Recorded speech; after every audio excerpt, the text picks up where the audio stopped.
Okay, people, so the 6888. This is Tyler Perry's new joint, which he wrote and directed. Right? It is produced by. Okay, where are we? Okay, Tony L. Strickland, Kerry Selig, uh, Carlotta Espinoza, Angie Bones, Nicole Avant, and Tyler Perry. Executive produced by Peter Guber and Kerry Washington. Associate produced by Carol Wust, Andy Norman, with line production from Andrew Bonner and Greg McManus. Okay, Aaron Zigman took care of the music. Michael Watson is on cinematography. Maisie Hoy edits the piece, with Kim Coleman taking care of casting. Sharon Boozy is production design. Art direction is Joshua Borton, Maxwell Faison, and Hugo Santiago. Maria Ney is set decoration. Costume design is Karen Wagner. And our cast. Right, so we have got Major Adams, played by Kerry Washington. Yes, Major Charity Adams. Lena Derricott Bell King is played by Ebony Obsidian. We have then got Emma Derricott, played by Donna Biscoe. There is Abraham David, played by Greg Solkin. We've got General Holt, played by Dean Norris. Franklin Roosevelt, played by Sam Waterston. His wife, Eleanor Roosevelt, played by Susan Sarandon. Mary McLeod Bethune is played by Oprah Winfrey. Captain Noel Campbell is played by Milanu Jackson. Bernice Baker, played by Kylie Jefferson. Shanice Shante plays Johnny May Burton. Dolores Washington, played by Sarah Jeffrey. Elaine White, played by Pepe Sonuga. Mary Catherine, played by Sarah Hellbringer. Private Hugh Bell, played by Jay Reeves. Vera Scott, played by Jeanette Godlick. Inez Bright, played by Maura Brown. Susie, played by Badgerlane Odoms. Colonel Davenport, played by Jeffrey Thomas Johnson. I think that is all our main players. I believe so. No,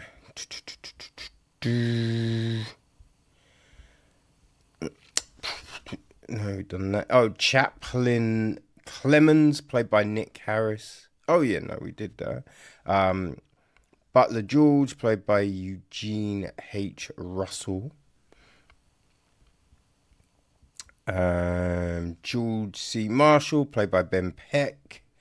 Staff Sergeant Hill, played by Bill Barrett. Officer Gates, played by Helene Henry. Captain Matthews, played by Ben Vandermeer. Yeah, that's probably it.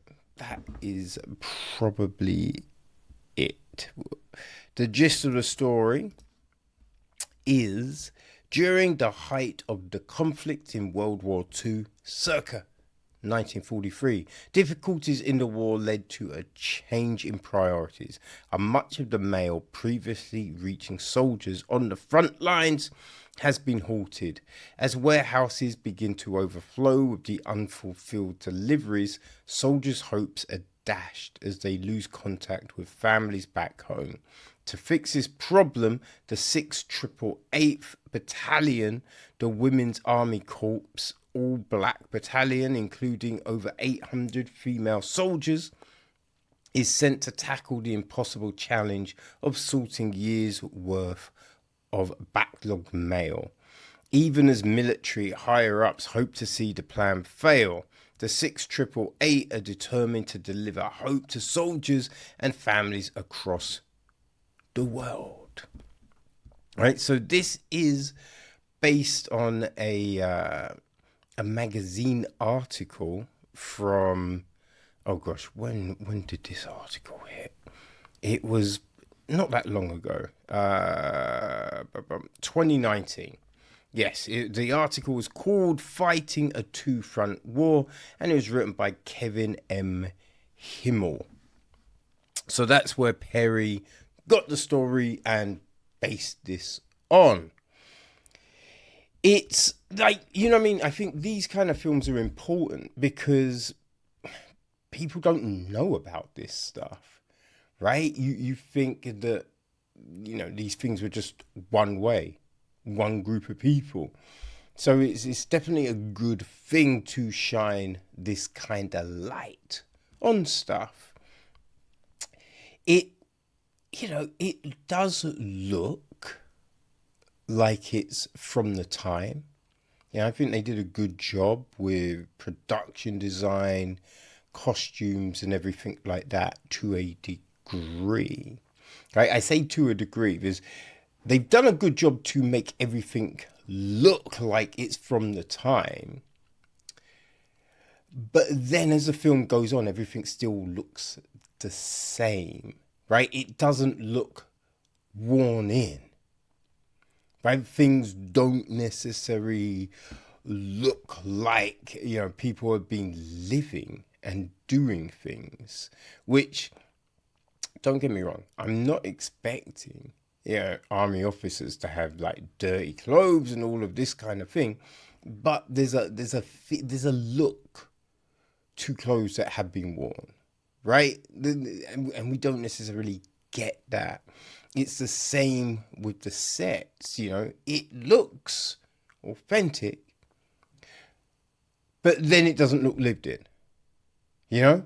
So it's getting that balance, which I'm not quite sure they're able to nail here. You know, we've got these two people, they've fallen in love, you know? Abraham and Lena, which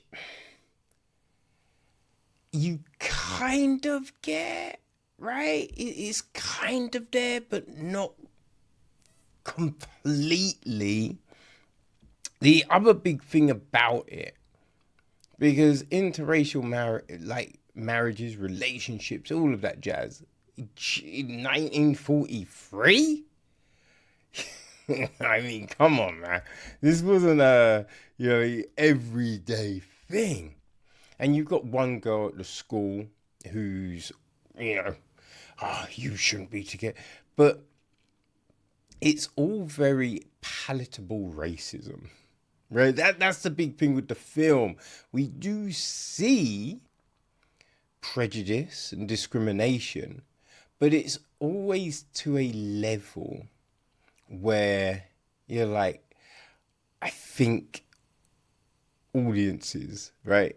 And, you know, let's just say, I think white audiences aren't going to feel too uncomfortable, right? Because if you go too hard, like some people sometimes say, I mean, I'm not like that. And I don't think everyone's like that. And this was a bit harsh. And you get all of that nonsense, but then you water it down and you just, man, you roll your eyes because you're just like, yeah, one person. It would have been more than one person. You know what I mean? So we get the some weird interactions, like that. There's things that are a little convenient, right? Like, I mean, there's the bit at the end when Norris is on the phone, and then suddenly you're hearing all the commotion outside, and it's just like, I mean, exactly the moment he's making like all of that go, really. Now, there are things that do pull on the heartstrings, right? There's the moment when it's Charity Adams, Major Charity. She, Campbell tells her like, oh, everyone stop working, and she goes down, and then that bit. It's a nice little moment. Does it feel a little contrived? Yes, it does. Right. It also, at the end, when they're walking through, I don't know what maybe it's a train station, right? They're walking through the hall, and the guy goes, "Excuse me, man, are you the 6888?" Right, that again, you do feel that little, that emotional hit, but again, feels a little forced, feels a little contrived. You know what I mean? So we have those things, right?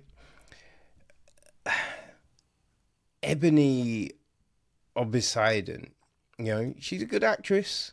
Don't get me wrong. Good actress.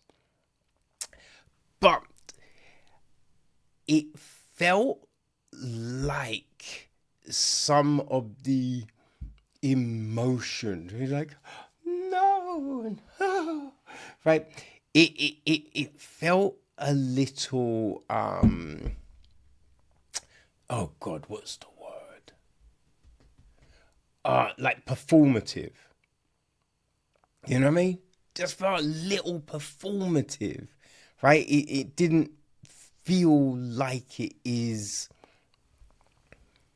from the heart, right? Like it's this raw emotion coming out. It felt like, if I make myself feel sad in front of my peoples, then they're gonna do this for me, right? It felt more like that than anything. Like, or she's, like it's a stage production and she is projecting to the crowd. Like that's what it kind of felt like with some of that stuff, like at the graveyard. So, cemetery. Cemetery. At the cemetery, again, you have that kind of vibe, Like Norris and Clements with their racism. It's very neat, right? Very neat, very tidy. Felt very confined, right? Like, I feel they would say different words. I think they would act differently. Like, there's a bit where you think, I think he would hit her, right? I think that would happen. Because, when you're kind of controlling things, there's not the fear that, I might get in trouble, right? Whose word would they take? Mine or her? No, he's the kind of person that's just like, I could do that. They're not going to believe this black chick over me, right? So the actions from them both don't quite, it doesn't quite hit the mark. It doesn't quite feel authentic, really. So that's the thing with this. It's like, it's definitely better than Maya Copa, right? It's definitely better than that. Yeah, we don't have a lot of the odd things that Perry can do in some of his stuff. You know, this is very, you know, they're trying to do that thing, trying to hit that mark, trying to, you know, tell that story. So we avoid some of the, you know, past trappings, but it still doesn't impact like you'd hope it to. You know, because that was a big thing. It was just like, oh man, watching this film, and you'd be like, yo, is it gonna hit me like, you know, something like a Private Ryan, I guess, or, you know, if Bill Street could talk, or, you know, just something where you're like, yo, shit, man, that was fucked up. That was, yo, look, they did the thing. They did the thing. You know, it doesn't quite get you like that. But, you know, Piano Lesson, right?